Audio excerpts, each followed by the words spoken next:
英語聞き流しリスニング、英語テキストと MP3 音声ダウンロードは、ホームページからご利用いただけます。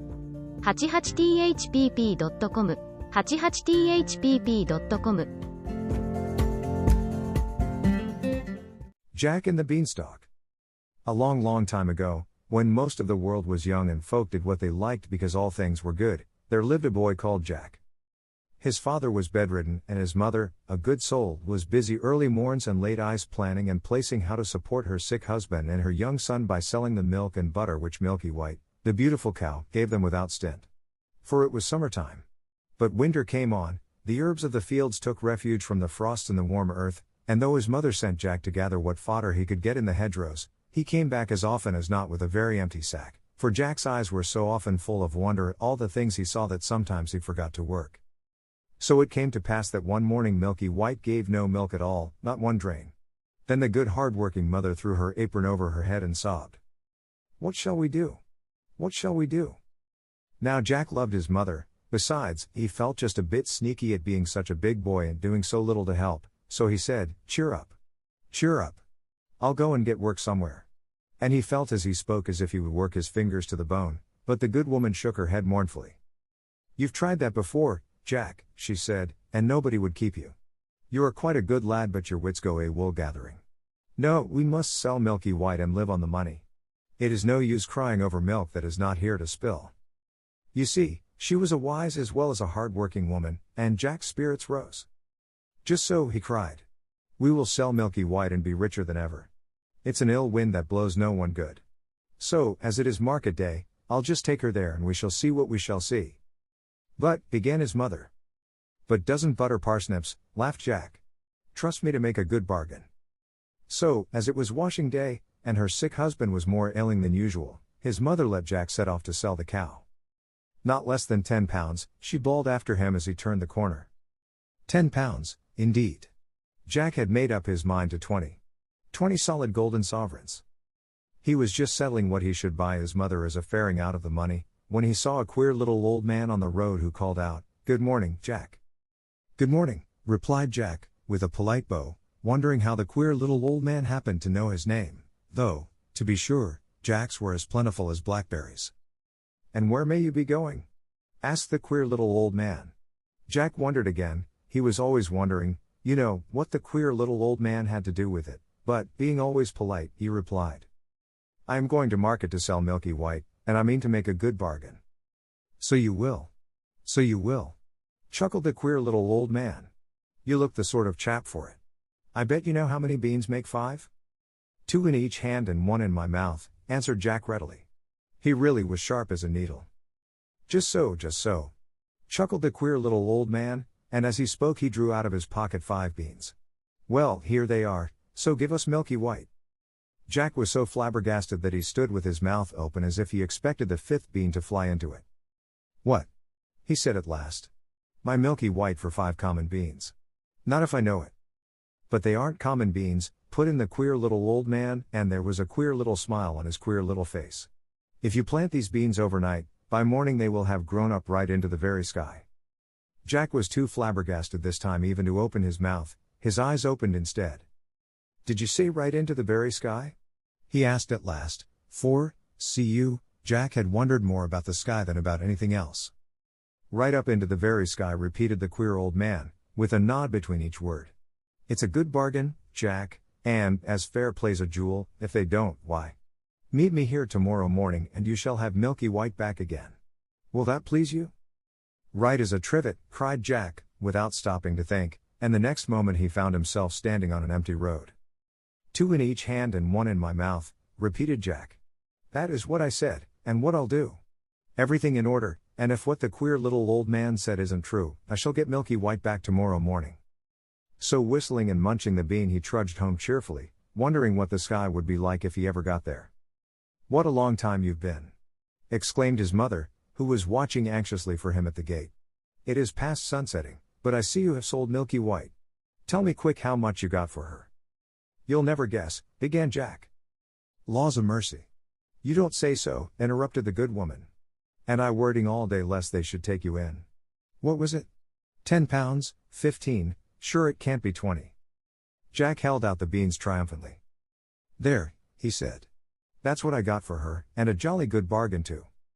It was his mother's turn to be flabbergasted, but all she said was, "What?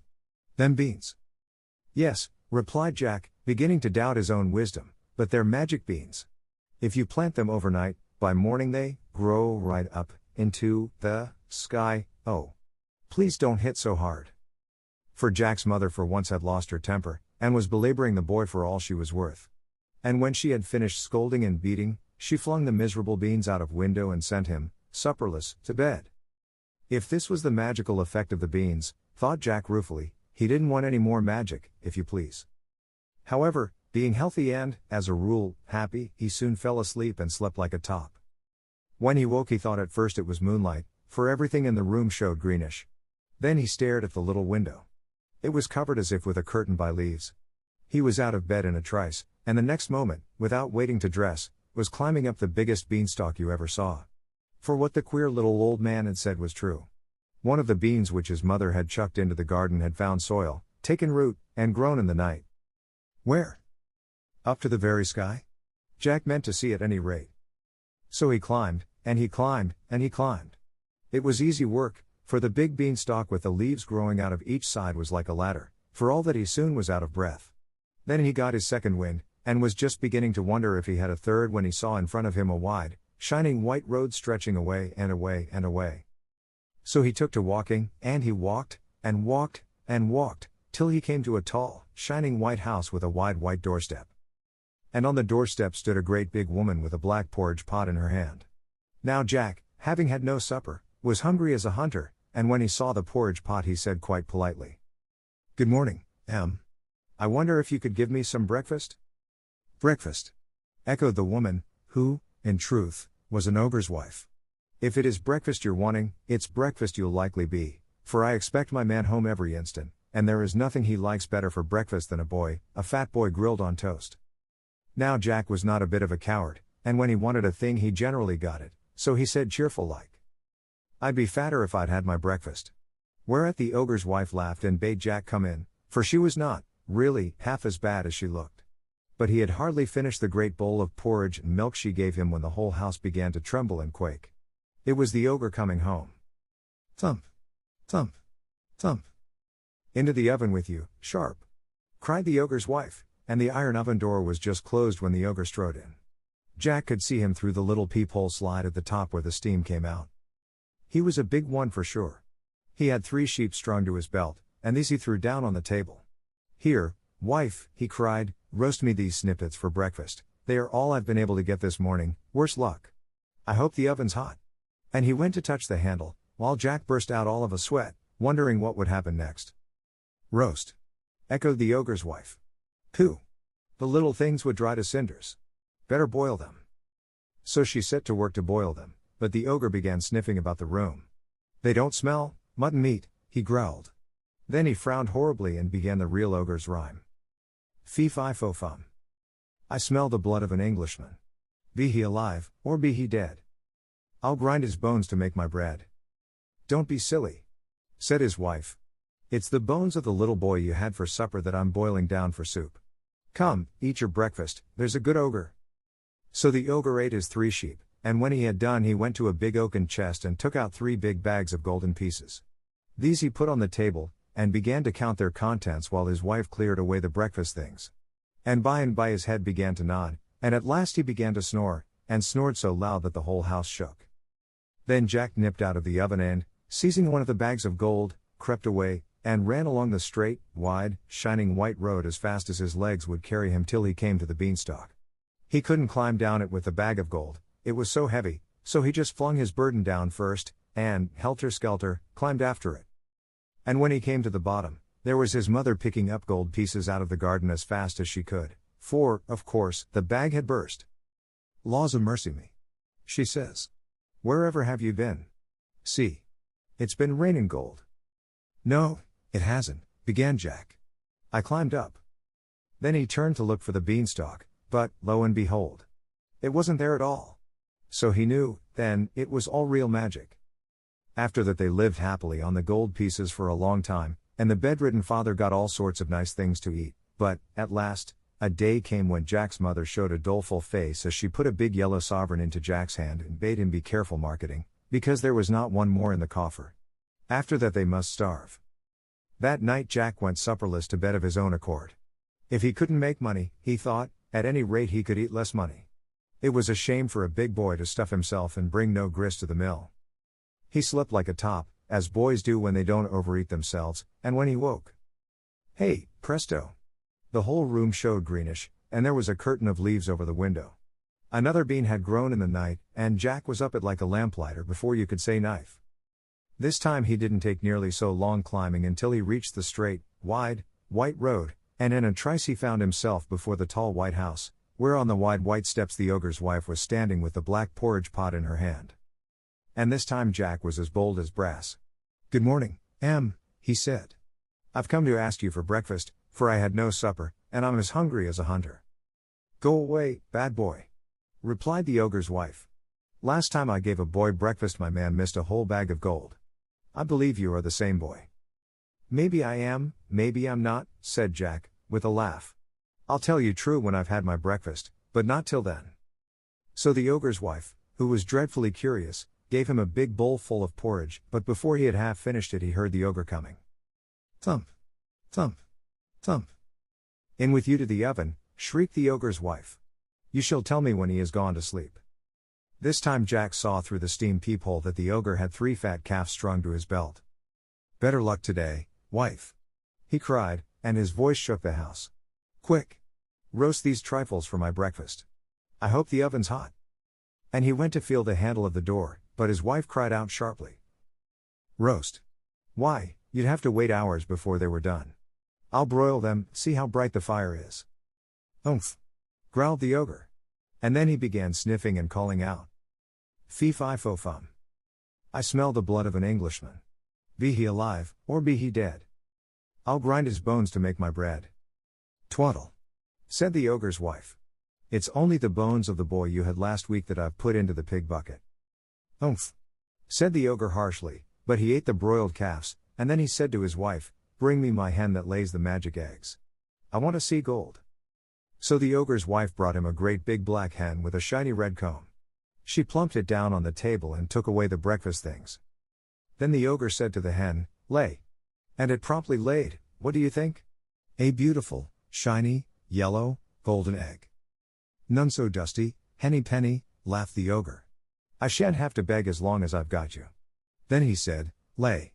Once more, and, lo and behold, there was another beautiful, shiny, yellow, golden egg. Jack could hardly believe his eyes, and made up his mind that he would have that hen, come what might. So, when the ogre began to doze, he just out like a flash from the oven, seized the hen, and ran for his life. But, you see, he reckoned without his prize, for hens, you know, always cackle when they leave their nests after laying an egg, and this one set up such a scrawling that it woke the ogre. "Where's my hen?" he shouted, and his wife came rushing in, and they both rushed to the door, but Jack had got the better of them by a good start, and all they could see was a little figure right away down the wide white road, holding a big, scrawling, cackling, fluttering black hen by the legs. How Jack got down the beanstalk he never knew. It was all wings, and leaves, and feathers, and cacklings, but get down he did, and there was his mother wondering if the sky was going to fall. But the very moment Jack touched ground he called out, "Lay!" And the black hen ceased cackling and laid a great, big, shiny, yellow, golden egg. So everyone was satisfied, and from that moment everybody had everything that money could buy. For, whenever they wanted anything, they just said, "Lay." And the black hen provided them with gold. But Jack began to wonder if he couldn't find something else besides money in the sky. So one fine moonlight midsummer night he refused his supper, and before he went to bed stole out to the garden with a big watering can and watered the ground under his window, for, thought he, there must be 2 more beans somewhere, and perhaps it is too dry for them to grow. Then he slept like a top. And, lo and behold, when he woke, there was the green light shimmering through his room, and there he was in an instant on the beanstalk, climbing, climbing, climbing for all he was worth. But this time he knew better than to ask for his breakfast, for the ogre's wife would be sure to recognize him. So he just hid in some bushes beside the great white house, till he saw her in the scullery, and then he slipped out and hid himself in the copper, for he knew she would be sure to look in the oven first thing. And by he heard thump, thump, thump. And peeping through a crack in the copper lid, he could see the ogre stalk in with 3 huge oxen strung at his belt. But this time, no sooner had the ogre got into the house than he began shouting. Fee-fi-fo-fum. I smell the blood of an Englishman. Be he alive, or be he dead. I'll grind his bones to make my bread. For, see you, the copper lid didn't fit tight like the oven door, and ogres have noses like a dog's for scent. Well, I declare, so do I, exclaimed the ogre's wife. It will be that horrid boy who stole the bag of gold and the hen. If so, he's hid in the oven. But when she opened the door, lo and behold, Jack wasn't there. Only some joints of meat roasting and sizzling away. Then she laughed and said, You and me be fools for sure. Why, it's the boy you caught last night as I was getting ready for your breakfast. Yes, we be fools to take dead meat for live flesh. So eat your breakfast, there's a good ogre. But the ogre, though he enjoyed roast boy very much, wasn't satisfied, and every now and then he would burst out with fee-fi-fo-fum, and get up and search the cupboards, keeping Jack in a fever of fear lest he should think of the copper. But he didn't. And when he had finished his breakfast he called out to his wife, Bring me my magic harp. I want to be amused. So she brought out a little harp and put it on the table. And the ogre leant back in his chair and said lazily, Sing. And, lo and behold, the harp began to sing. If you want to know what it sang about? Why, it sang about everything. And it sang so beautifully that Jack forgot to be frightened, and the ogre forgot to think of fee-fi-fo-fum, and fell asleep and did not snore. Then Jack stole out of the copper like a mouse and crept hands and knees to the table, raised himself up ever so softly and laid hold of the magic harp, for he was determined to have it.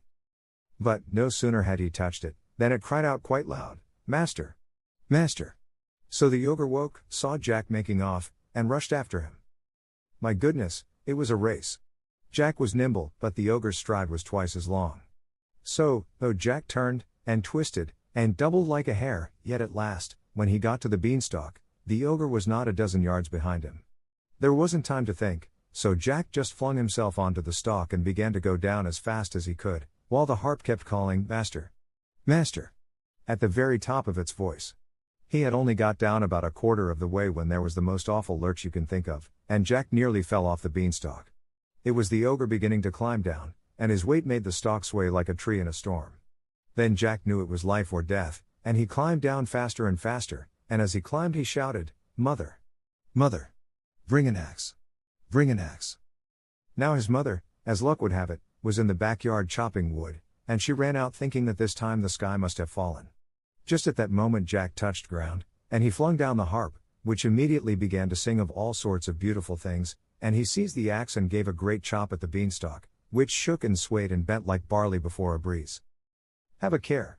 Shouted the ogre, clinging on as hard as he could.